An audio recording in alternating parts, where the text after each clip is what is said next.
Google Forms. The Google form we're building today is one that's going to have a request for help, but the biggest piece is that there's notification rules to be able to alert you with an email when you know you've had a request for help.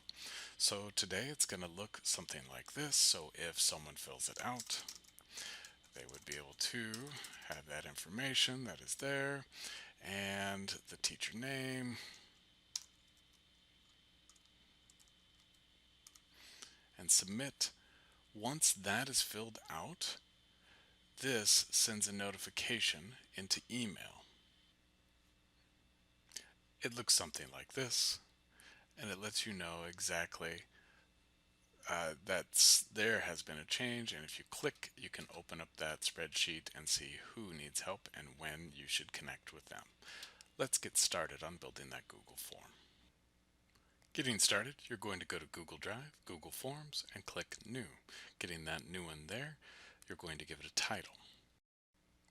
Now at this point, you're going to be thinking, what questions do you think your students will need to answer to be able to tell you what they need help with? Things like what class period, what class it is, which teachers are comfortable with, what is the subject matter.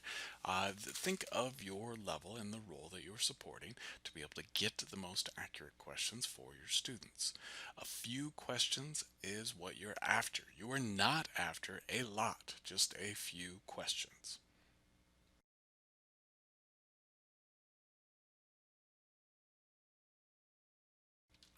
Next, figuring out responses, and the spreadsheet is the important one for this Google form we'll build. So in Google Forms before, we've made the spreadsheet and then looked at it, but now we're going to go to Tools and add that notification rule.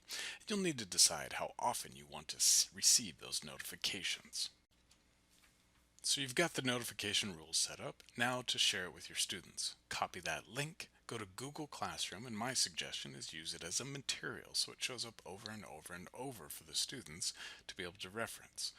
Have that link there for them.